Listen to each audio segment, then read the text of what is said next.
Many times we didn't like the wind. It was so windy you couldn't do your work sometimes, you know. And now we're harnessing the wind and it's paying off. Now we love the wind.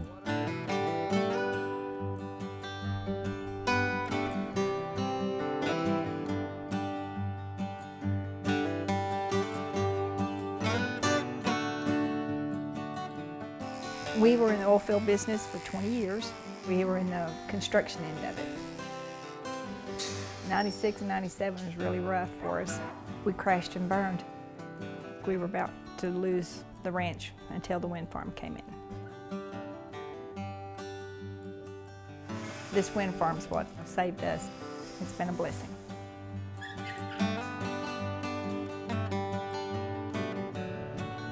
It's going to change the way people look at you. It's going to change the way you farm, but in my opinion, it changes it for the better. This is the wave of the future because the wind's never going to stop blowing. We don't have to use any oil, natural gas, nothing. This is a renewable energy and it's a very smart investment.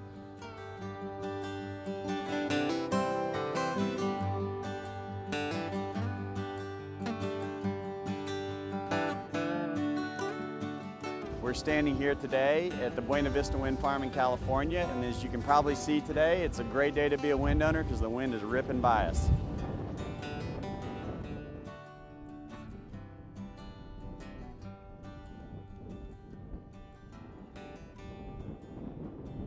Average wind farms that we have produce enough to power 30 or 40,000 homes, and some of our larger wind farms can produce enough for several 100,000 homes.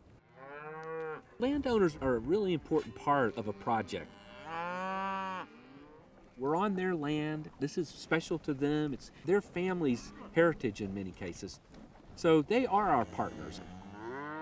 I grew up on a ranch in California, and we raised cows and horses and so forth. So I have an understanding of what the typical landowner out here is looking at, and it's vitally important that we manage the land and are stewards to the land.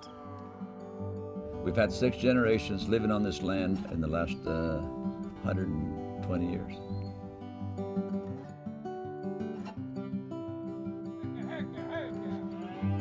It hasn't been easy. We were what you call dirt farmers and dirt poor. But it was all right with me because I was living where I wanted to be. The mesa, we knew was windy. Everybody called it just a pile of rocks. None of us thought it would ever be of any value. And now it's worth a lot. The U.S. is to wind as Saudi Arabia is to oil. There's more wind in the U.S. than there really is anywhere else. And so the opportunity is dramatic. Once we've established that the landowners have reasonable interest in the project, then we put up our meteorological equipment, or the measuring equipment that we use to actually verify the wind speeds in the area.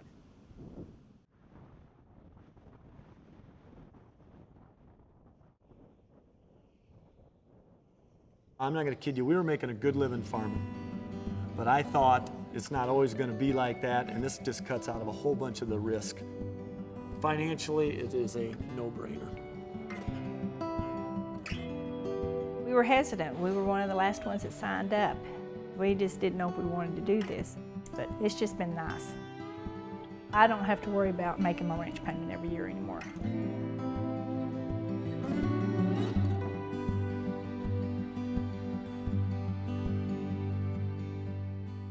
We almost always end up with multiple landowners with different pieces of land that are kind of all put together to create the footprint we're looking for to establish the wind farm in the best wind locations. Get back from it a little bit. Don't go too close to them. I had several first cousins that didn't go along with it at all. They didn't want the mesa to be changed in any way. But we worked on it, and it became a reality. Unfortunately, this process of getting a wind farm isn't always smooth. When I started talking to them, they were going to need local people.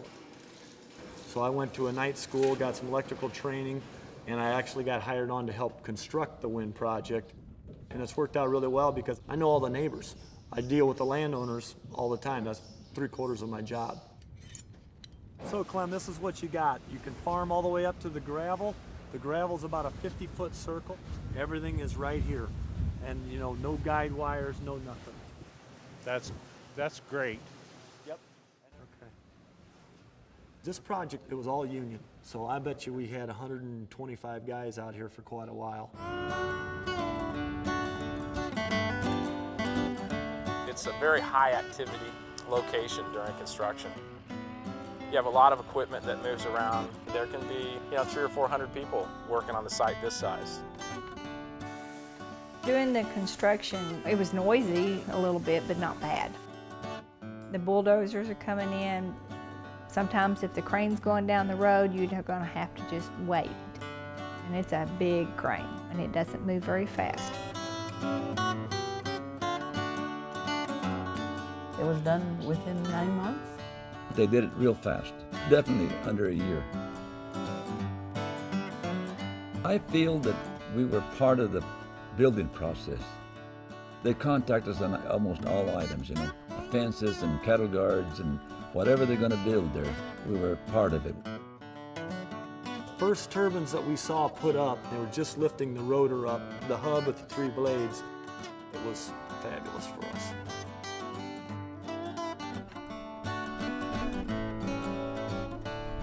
The way wind becomes energy, the wind blows and turns the blades, and then that goes into a shaft that turns the generator. The electrical line goes down the tower. The power gets transformed into different voltages and moves underground into a gathering system, and then it's sent down the transmission line into your home.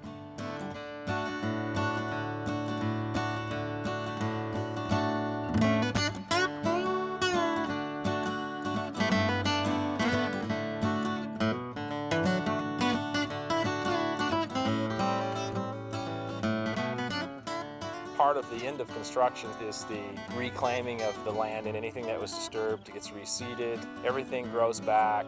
It more or less goes back to normal.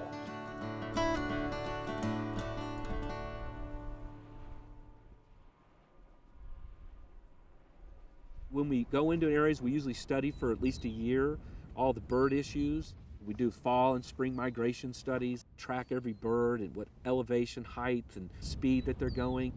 We want to bring renewable energy forward and at the same time do it responsibly. I was very concerned about what it would do to the deer, the wildlife there, but it doesn't seem to do anything wrong with it. The deer are hanging around by the towers, And I have cattle that goes up there, but it doesn't seem to bother them at all. You can walk out there and the cows will be standing right up underneath them. They get used to anything. I think it's a myth that the turbines, create such a disturbance that they run the wildlife off, that they run, your livestock off, and it's just not true. If anything, they like being around the turbines for the shade and so forth. They're pretty much unfazed. Got one barking at you. As far as noise from the turbines, we don't have any. Every once in a while, you'll hear a little swooshing sound, but it's a whole lot quieter than the oil field. You don't hear pump jacks squealing, and I'll go wind anytime. My greatest fear was the noise issue. As farmers, we used to pump water with these things, and it was always ee when we didn't want anything like that, and it's nothing like that at all. We really like our country atmosphere out here, and we sit out on our deck and just watch them go around. They're hypnotic, giant, they're beautiful. The scenery's different, but it's really peaceful watching these things. I was very concerned how the mesa would look with windmills, with the big towers. But I believe it made it look better, a little majestic, I think,